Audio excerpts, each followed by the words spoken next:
There is a $2 trillion mystery hidden inside the Federal Reserve System, a pile of money so enormous that if it were stacked in $100 bills, it could reach the International Space Station 30 times. And yet, nobody talks about it, nobody votes on it, and almost nobody understands what it really means. This pool of cash sits quietly in something called the Reverse Repo Facility, a financial black hole that big banks and money market funds keep pouring money into, and can't seem to escape. Why would the most powerful institutions on Earth pay the Federal Reserve to take their cash? Why is this number rising around the same time inflation, debt, and interest rates are exploding? And what happens when this $2 trillion suddenly needs to come back into the real economy? Some say the system is perfectly under control. Others warn that this is a ticking bomb, the last warning before the financial system fractures. To understand what's going on, we have to go back, way back, to the roots of modern money itself. Let's strip it down. When banks have too much cash and don't know where to put it safely, they can lend it to the Federal Reserve overnight. The Fed gives them U.S. Treasuries as collateral and then buys them back the next day, paying a small interest rate. This is called a reverse repurchase agreement or reverse repo. It sounds boring. But this boring mechanism is now one of the most important pressure valves in the global financial system. In a normal world, banks want to lend. That's how they make money. But today, banks and funds are terrified of lending, terrified of risk. Instead of financing businesses and investment, they choose the most boring option: dump cash into the Fed. That alone should make us wonder. What does it say when Wall Street doesn't trust the markets, but trusts the Fed's vault more? But here's the real mystery. This reverse repo pool didn't always exist at this size. In 2014, it was almost zero. In 2020, the number suddenly exploded. Hundreds of billions, then over $1 trillion, now around $2 trillion. That's not a small shift. That's a massive rewiring of how our financial system works. Every dollar that enters the Fed-AS Reverse Repo Facility is a dollar removed from the real economy, from lending, from investment, from growth. It's money in a bunker. So the question becomes, what pushed trillions of dollars to hide inside the Fed? Who put it there? And what happens when they want it back? The reverse repo story is not just about financial mechanics. It's a story of crisis after crisis, and how each solution planted the seeds for the next disaster, from the great financial crisis, to the pandemic money printing spree, to today's inflationary chaos. Every step was predictable. Every step was warned about. And now the warnings are flashing again, because the reverse repo facility might be the thing barely holding the system together. Or it might be the block removed from a Jenga tower, one shift away from collapse. So let's go to the beginning. How did we get here? What broke? And who is desperately trying to keep the system alive?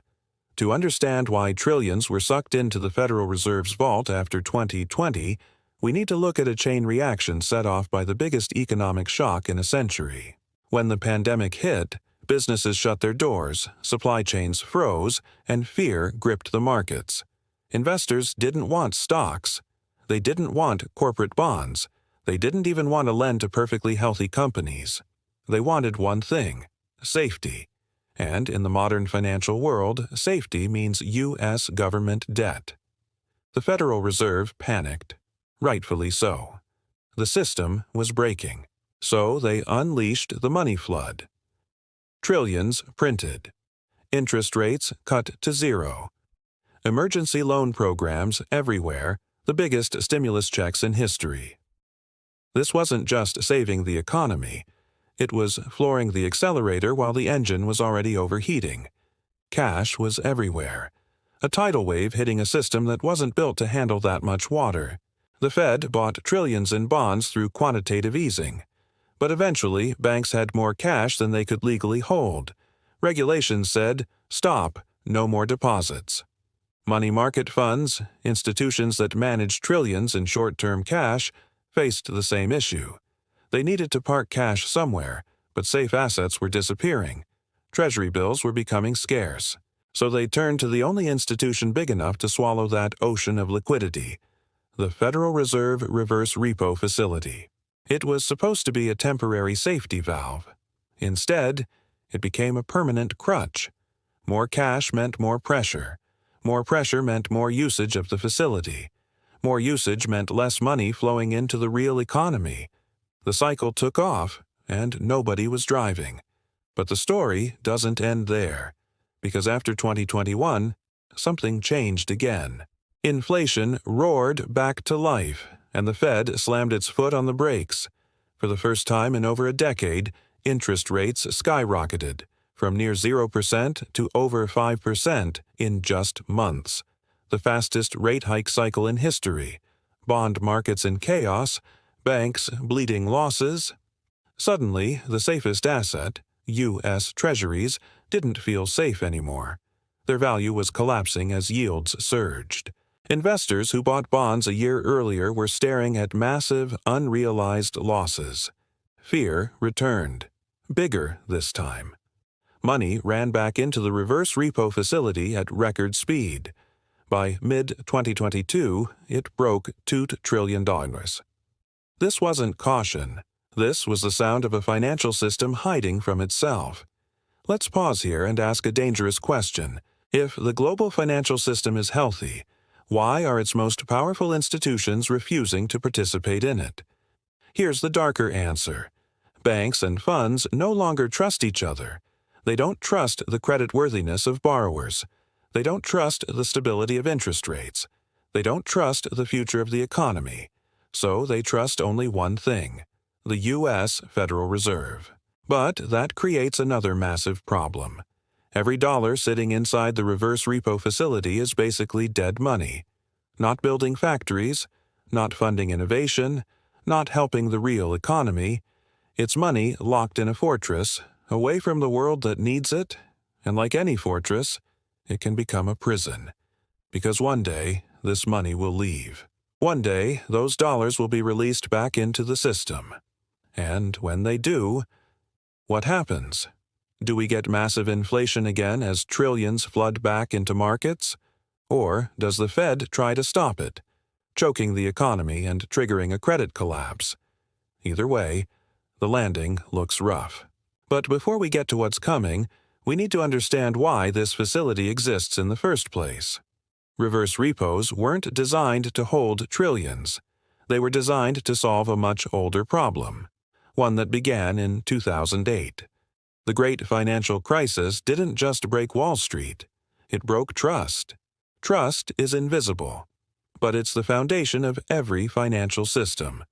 When trust evaporates, even a mountain of money can't stop panic. So, after 2008, the Fed began redesigning the plumbing of the global banking system. They wanted absolute control, the ability to pump and drain cash instantly. Enter IOER, interest on excess reserves, and the early reverse repo programs. These tools were built because the Fed lost the ability to influence the economy through traditional interest rate policy. The old system was shattered, but instead of fixing the system, they layered new machinery on top of broken parts. Those tools worked for a while. Then came 2020, and the whole structure went back to red alert. Here's the irony. The reverse repo facility exists because banks are scared, but its growth is making the banks even more scared. Why? Because it's signaling that markets aren't functioning properly. Safe assets are not trusted. The real economy isn't absorbing capital. Liquidity is trapped in the wrong places. It's like seeing everyone run into a bunker at once and realizing there must be a very good reason they don't want to be outside. So, what exactly are they afraid of? Look around. National debt skyrocketing past $33 trillion government deficits breaking records. Bond market volatility rivaling 2008 levels. Banks suffering enormous unrealized losses. Consumers drowning in inflation and credit card debt. Housing affordability collapsing. All of this connects back to the same root problem. The modern financial system has become addicted to cheap money, and the Fed is caught in a nightmare cycle. If they cut rates, inflation returns, confidence collapses, dollar weakens. If they raise rates, banks break, markets crash, credit dies. There is no safe path, only a choice between bad and worse. The Reverse Repo Facility is the heart monitor of this crisis. Every spike is a sign of stress, every withdrawal is a sign of danger, every dollar inside it is a reminder that the system isn't working the way it should. The Fed says everything is under control. So did the Fed in 2007. So did the Fed in 1999. So did the Fed in 1929. History doesn't repeat, but it rhymes in the same terrifying key. And if we look closely, we can already see the rhythm building toward another climax. People imagine the financial system as a giant marketplace, where money flows freely from savers to borrowers, fueling businesses, jobs, and growth. But the truth is far stranger. The system today looks less like a marketplace and more like a maze created by fear. When money hides inside the Reverse Repo Facility, it isn't just sitting there by accident. It's trapped there because the outside world feels too risky. Banks are facing a dilemma: lend and take risks, or park money with the Fed and earn guaranteed interest. And the second option now pays well. Very well. This is where the story takes a darker turn. The Fed raised the reverse repo interest rate to compete with bank deposits and treasury bills. And guess what happened? Banks suddenly had to fight to keep cash. They had to offer higher deposit rates, or lose customers. Some couldn't keep up. Depositors left. Sound familiar? That's exactly what happened to Silicon Valley Bank. A bank doesn't fail because it runs out of money. It fails because its depositors believe it will run out of money. Confidence collapses first. Balance sheets collapse second. And recently, confidence has been in very short supply. The Reverse Repo Facility has become the Fed's competitor to the banks it is supposed to support. Meanwhile, the U.S. government keeps issuing more debt. But the demand for that debt, especially long-term bonds, is falling. Foreign buyers are scaling back. Pension funds are cautious. Banks are overloaded with losses. So who's left to buy the mountain of new treasuries? The answer is unsettling. Money market funds, the same institutions dumping cash into the Fed. They ping-pong between treasuries and the Reverse Repo Facility. Cash is moving, but it's not going anywhere useful. It's money running in circles. And whenever money runs in circles long enough, something eventually breaks. Now, imagine all that money rushing out of the Reverse Repo Facility at once. It has happened before, just in the opposite direction. A rapid withdrawal would mean suddenly less demand for the Fed's collateral, more cash chasing fewer assets, risky bubbles forming overnight, inflation roaring back without warning. The Fed is caught between two disasters. Either liquidity stays locked up and the economy suffocates, or it escapes and overheats the system all over again. The future isn't uncertain by accident. It's uncertain by design. Let's talk about debt for a moment. The elephant that fills the entire room. The U.S. government is borrowing at a record pace just to keep the lights on. The interest cost alone is surpassing spending on defense, and that debt needs buyers. But buyers are turning cautious. If demand weakens, the government must offer higher yields to attract investors. Higher yields mean two things: more debt cost for the government, more losses for anyone holding older bonds. So investors hesitate even more. It's a doom loop. In a healthy system, economic growth absorbs debt. In ours, debt absorbs growth. This is the environment choking liquidity and driving cash into the reverse repo bunker. The Fed may act calm, but the system is screaming. The panic is hidden under the surface. Think about where else we've seen hidden panic recently. Banks quietly plugging losses with emergency funding. Consumers using credit cards to survive inflation. The housing market freezing as buyers vanish.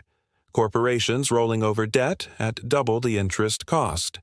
Major countries redesigning trade to avoid the dollar. Each one is a red flag. Together they are a siren. But the scariest part? None of this is new. History shows the same story repeating. A financial shock builds. Policymakers respond with emergency measures. The measures become permanent. And those permanent tools become the cause of the next shock. It happened in the late 90s after the Asian financial crisis. It happened in 2008 after the housing collapse. It happened in 2020 after the pandemic crash. Each solution creates the next crisis. Each crisis demands a bigger solution. The Fed cannot unwind what it built. It can only build more. So ask yourself, if the Fed keeps expanding safety nets, how unsafe is the system beneath them? The Reverse Repo Facility is the biggest safety net ever created, but every safety net carries a hidden warning. If something falls, it's going to fall from very high up. We are living through the long pause before the next drop. The markets feel calm, but only because $2 trillion is sitting still, frozen, motionless, holding the walls together. There will come a moment when this money must move again. It may creep out slowly, or it may flood out suddenly. No one, not the Fed, not the banks, not the markets, can fully predict the consequences. We have arrived at a crossroads where even the experts disagree. Some say the facility is stabilizing the system. Others say it's evidence of deep malfunction. A few warn it's the precursor to a massive liquidity event. One thing is certain. The fate of the modern economy depends on where this hidden river of cash flows next. This isn't just a chart that goes up and down. It's the pulse of global finance, and that pulse is getting weaker. The story now shifts from how we got here to what happens next, because the writing is already on the wall. The numbers are already telling the truth. The Reverse Repo Facility is shrinking. For the first time in years, money is quietly leaving. Not because confidence has returned, but because the U.S. Treasury must issue enormous amounts of debt and someone has to buy it. So now the question becomes, where will that newly released money go? Will it rescue the economy, or will it unleash chaos? The answer lies in the next move the Federal Reserve makes, a move they cannot avoid, a move they dread. And that move sets the stage for the final chapter of this story. The Reverse Repo Facility is shrinking. To most people, that sounds like a good thing. Money is leaving the bunker. Shouldn't that mean confidence is coming back? Shouldn't that mean the system is recovering? But recovery isn't what's happening. The money is not flowing into innovation or productivity. It's not helping small businesses or easing consumer pain. It's not being used to hire workers or build the future. It's being sucked toward the biggest borrower in the world, the United States government. The Treasury needs cash, a lot of cash, just to pay for what has already been spent. And the market has no choice but to take that debt. So the Reserve Repo Facility is quietly being drained to keep the government funded. This isn't stimulus. This is survival. So what happens when the draining ends? When the last drop of spare liquidity leaves the bunker? Then we discover what the real demand for debt looks like. Then we discover how fragile the system truly is. Because once the safety buffer is gone, every new dollar of government borrowing becomes a test. Can the markets handle it? Or will something finally crack? We don't need to guess. History already gave us the preview. Look at the United Kingdom in 2022. Government debt surged. Investors panicked. Interest rates spiked. Pension funds almost collapsed. And the Bank of England had to perform emergency bond buying to prevent total disaster. That was a small warning shot compared to what could happen in the United States, the issuer of the world ES reserve currency. If U.S. Treasuries wobble, the entire global financial system shakes with them. This is why the Reverse Repo Facility matters more than anyone realizes. It isn't just a tool. It's the last liquidity shield protecting the deepest cracks in the economy. and the shield is thinning. The U.S. government ES debt machine has collided with the Federal Reserve S tightening machine, and the reverse repo facility was stuck in the middle. Now that buffer is being erased. Debt keeps rising, rates stay high, confidence stays fragile, and the margin for error gets thinner every month. There's only one question left. What does the Fed do next? They can A. Cut interest rates, risk inflation exploding back to life, risk a crash in the dollar, risk global capital fleeing U.S. assets. B. Keep rates high, risk bankrupting the government with interest costs, risk a bond market breakdown, risk an avalanche of debt defaults. Neither path saves the system. The Fed faces the kind of impossible choice that ends eras, because the system they are trying to protect is mathematically broken. Debt is growing faster than the economy can ever repay. Interest payments are swallowing government revenues. Consumers are tapped out with record credit burdens. Banks are still bleeding from unrealized losses. Major world powers are shifting away from the dollar. Social trust is dissolving beneath inflation pressures. These are not small issues.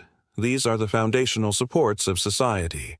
And that makes the reverse repo facility more than a financial curiosity. It's a lie detector.